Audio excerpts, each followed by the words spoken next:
ازاي تبدأ كفريلانسر؟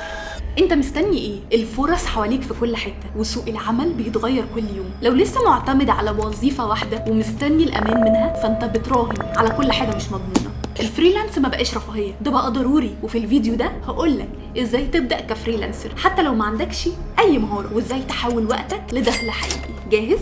يلا بينا. اول حاجه، ليه الفريلانس ما بقاش رفاهيه في الزمن ده؟ في الوقت اللي بنشوف فيه تغيرات سريعه في سوق العمل والاوضاع الاقتصاديه اللي بنواجهها، بقى واضح ان الاعتماد على وظيفه واحده بقت حاجه مش مضمونه. شركات بتقلل من عدد الموظفين، التكنولوجيا بتتطور بشكل سريع، وكتير من الاعمال بقت تعتمد على المهارات الفرديه مش الوظائف التقليديه. علشان كده الفريلانس بقى خيار اساسي مش مجرد رفاهيه. وكمان الفريلانس بيديك حريه واختيارات كتيره. لو عندك مهاره او حتى لو بتحب مجال معين تقدر تستغل ده وتكسب فلوس من غير ما تبقى محدود بجدول وظيفي او مكتب. ده بقى حل مثالي للناس اللي بتدور على توازن بين الحياه الشخصيه والمهنيه. وتاني حاجه، مين بقى الفئات اللي الفريلانس هيغير حياتهم؟ اول حاجه الامهات اللي عندها التزامات عائليه كبيره. الفريلانس بيوفر مرونه في الوقت، وده بيسمح للامهات اللي عندهم مسؤوليات عائليه انهم يشتغلوا من البيت ويكسبوا دخل وهم جنب عيلتهم. وتاني فئه هي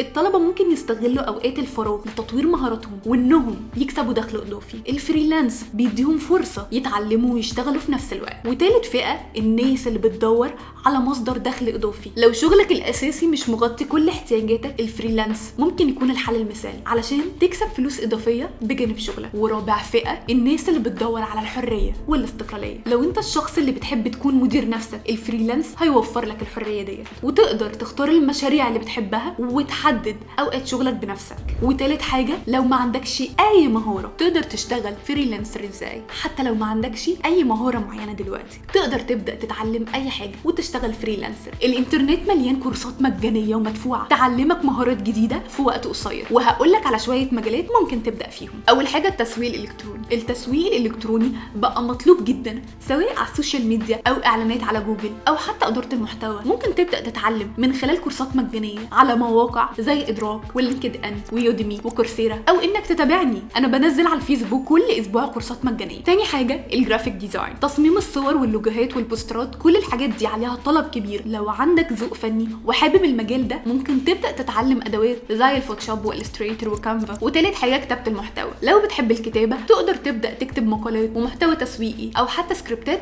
زي الفيديو ده. الكتابه مجال مفتوح ومش محتاج خبرات ضخمه في البدايه. ورابع حاجه خدمه العملاء او اداره الحسابات. كتير من الشركات الصغيره والمتوسطه بتحتاج حد يدير حساباتها او يتواصل مع عملائها. دي حاجه ممكن تتعلمها بسرعه وتبدا تقدمها كخدمه. وخامس حاجه البرمجه او تطوير المواقع. البرمجه بقت اكتر المهارات المطلوبه اونلاين. تقدر تتعلم لغات زي البايثون او الجافا سكريبت وتبدا تشتغل على مشاريع صغيره. وسادس حاجه الترجمه. لو بتعرف لغه تانية الترجمه مجال مفتوح جدا، او حتى التفريغ النصي اللي هو الترانسكريبت للحوارات والفيديوهات، مجال بسيط ومطلوب. انت عارف ان حتى اللغه العربيه ممكن تشتغلها اللي هي اصلا لغتك الام. ورابع حاجه دي بقى حبه نصايح ممكن تساعدك للنجاح كفريلانسر. اول حاجه انك تفضل تتعلم وباستمرار حتى لو بدات بشيء صغير. دايما حاول تطور نفسك وتتعلم الجديد في مجالك. وتاني حاجه التواصل، سواء اونلاين او اوفلاين. التواصل الواضح مع عملائك بيفرق جدا في نجاح. دي بقى قلت لكم سرها في فيديو كيفيه بناء شبكه علاقات مهنيه والحفاظ عليها، وهسيب لكم اللينك في الكومنتس. وفي حاجه بقى اهم من كل دول، هي